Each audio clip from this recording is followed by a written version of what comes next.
Welcome back. You're watching Hard Copy, coming to you from our studios in Abuja. Senator Abaribe is our guest tonight, and we're about to turn our attention to the politics of the 8th Senate. But just before we do, I want to ask your honest impression of what you make of the separatist movement so far. I do not think they are separatist movements. What I think is that there's a cry that this country, in this way it is set up, is not going to be a lasting concern. And therefore, there is need to change. And that is why you see that in the southeast, in the southwest, in the middle belt now, in the south-south, there are these calls for restructuring and things. That is why you see all these things. Well, some groups call for restructuring. The groups that call for restructuring are quite clear. The ones that have been asking for Biafra are also quite clear as well. Precisely. And of course, if you ask for something, that is the time that people have to come to the table so that you can talk about it. It's not to ignore you. So you think that they're asking for restructuring? No. What I think that they do actually asking for a fair deal in this country. Okay. There's no fair deal. You must be mighty pleased about this gale of defections, you know, blowing through the APC. Your party seems to be benefiting, your party, the PDP. Let's be sure that you're still there. The People's Democratic Party has benefited, but some people think that the PDP may be bringing into its home a log infested with ants. Would you agree with them? Because they're saying, where is the space going to be for the senators if, in truth, what we hear being promised them, automatic tickets, is what is going to happen? What will happen to those who have stayed true to the party and were not in ambitions?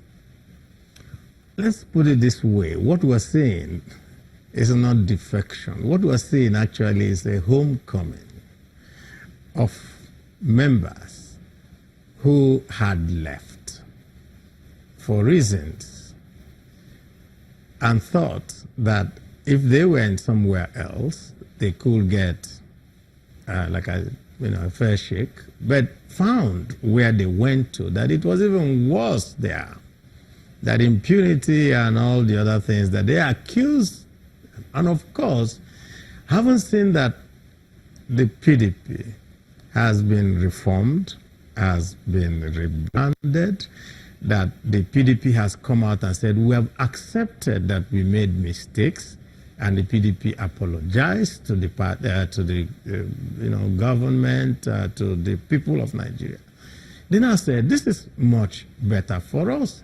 So it's a homecoming. Because we're seeing their people come back. Automatic tickets, is that what you're saying? No, I don't think anybody was promised anything. What really happens is this.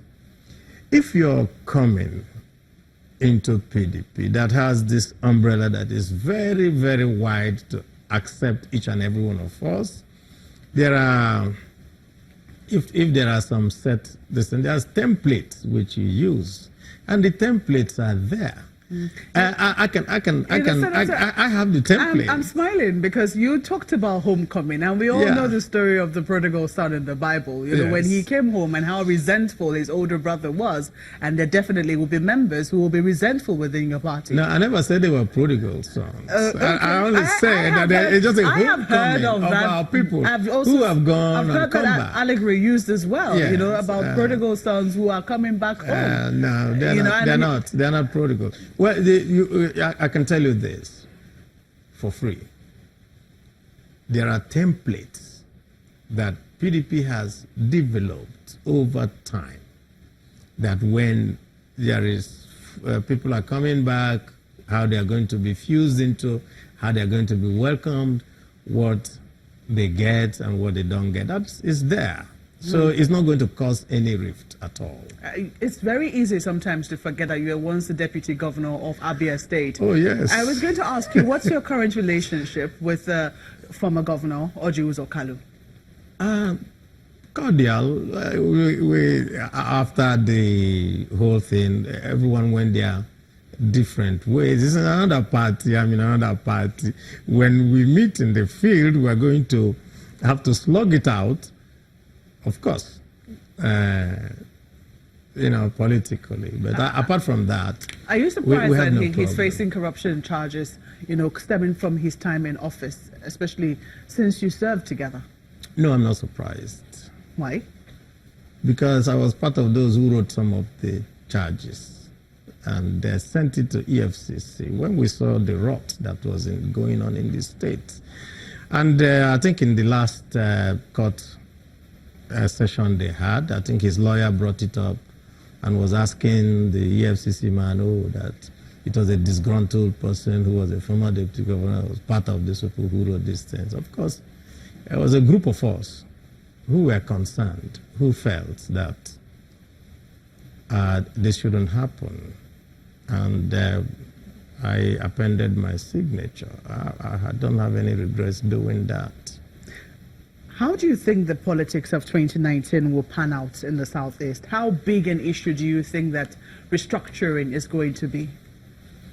Any presidential candidate that does not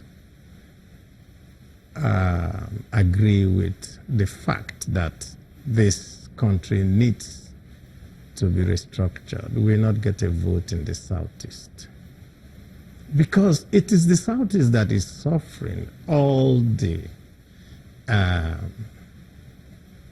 the discordance that is within the body politic.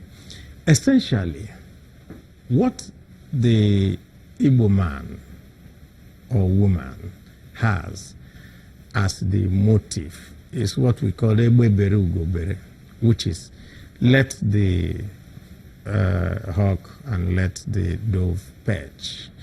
Both of them can live together.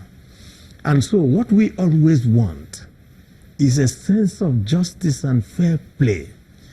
The average person is hardworking, does not need to be given a handout. But his problem is... You say a sense of justice and fair play. What does that mean? What it means is this.